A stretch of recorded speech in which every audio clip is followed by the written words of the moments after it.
गुरु प्यारी साध संगत जी, सभी को प्यार भरी राधा। स्वामी जी, आप तो सब जानते हैं, सेवा किसी भी चीज़ की भी हो, मालिक के घर संगत बढ़ चढ़कर देती है, क्योंकि सेवा देने से किसी को कोई कमी नहीं आती।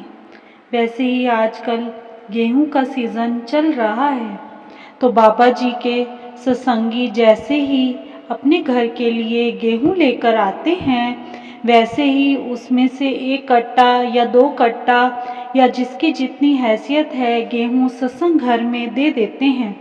और सत्संग घरों में से यह गेहूं इकट्ठी करके ब्यास डेरे में जाती है और लंगर के काम आती है।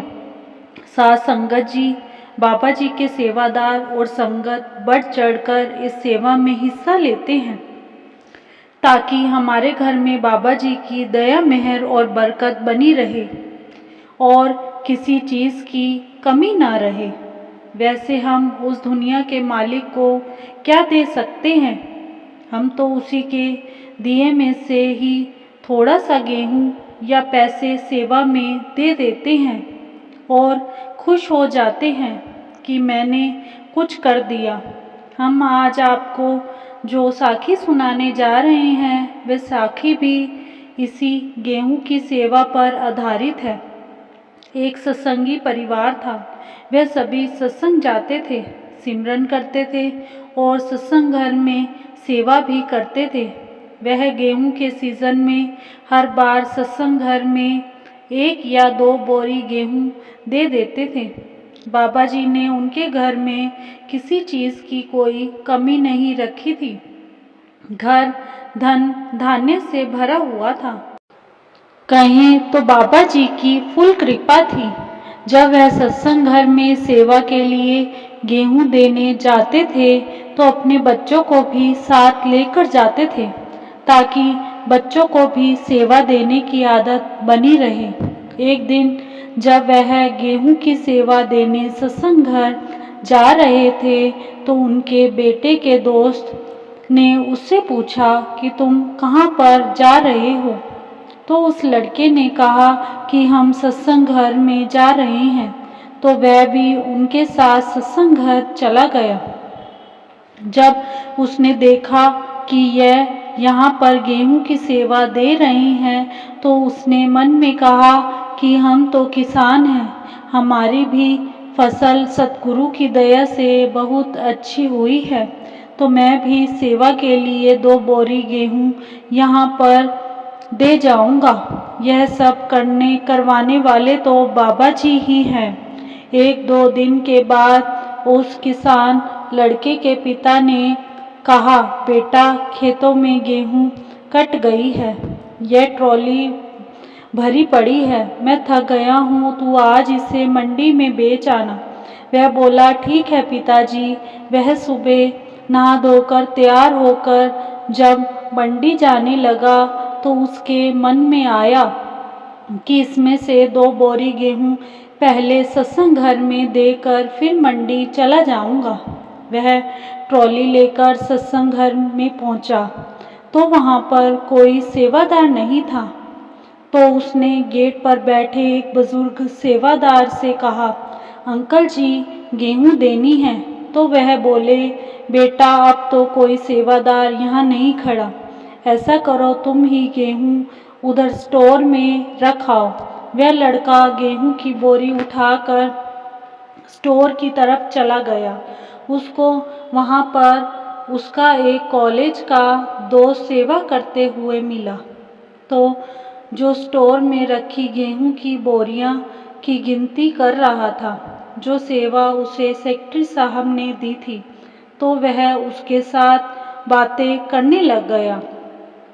तो साध संगत जी, आगे सुनिए वहाँ क्या हुआ। उधर से सेक्रेटरी साहब 3-4 लड़कों के साथ सत्संग घर में आ गए। तो उनको गेट पर बैठे सेवादार ने कहा कि यह गेहूं कोई सेवा के लिए लाया है। तो सेक्रेटरी साहब ने उन लड़कों को ट्रॉली खाली करने के लिए कह दिया और बोले, तुम इस गेहूं को यहाँ छोटे पंडाल में रख दो। अभी ट्रक आ रहा है, उस गेहूं के साथ यह गेहूं भी ब्यास भेज देंगे। तो उन लड़कों ने गेहूं की भरी हुई ट्रॉली जल्दी ही खाली कर दी। जब वह लड़का स्टोर में से वापस आया तो उसने देखा कि मेरी ट्रॉली तो खाली है। अब मैं क्या करूं?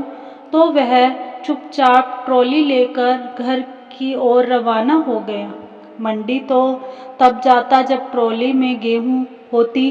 वह रास्ते में यह सोच रहा था कि अब मैं घर जाकर पिताजी को क्या जवाब दूंगा। वह तो मेरे को गुस्सा करेंगे, लेकिन प्यारों वह बाबा जी तो सब जानी जान है। वह जानते हैं कि इस बच्चे ने सेवा में कितनी गेहूं देनी थी और सेवादारों ने ट्रॉली खाली कर दी। वह खाली ट्रॉली लेकर घर की तरफ जा रहा है और वह मन में बोला, बाबा जी अब आप ही मेरे को बचाओ, नहीं तो बापू गुस्सा करेगा। तभी उसे ट्रॉली में से कुछ गिरने की आवाज़ आई।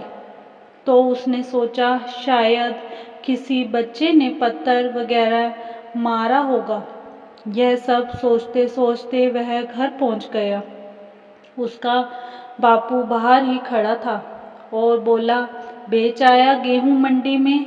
वह कुछ कहता उससे पहले ही उसके बाप की नज़र ट्रॉली में पड़े किसी झोले पर गई और बोले, यह ट्रॉली में क्या पड़ा है?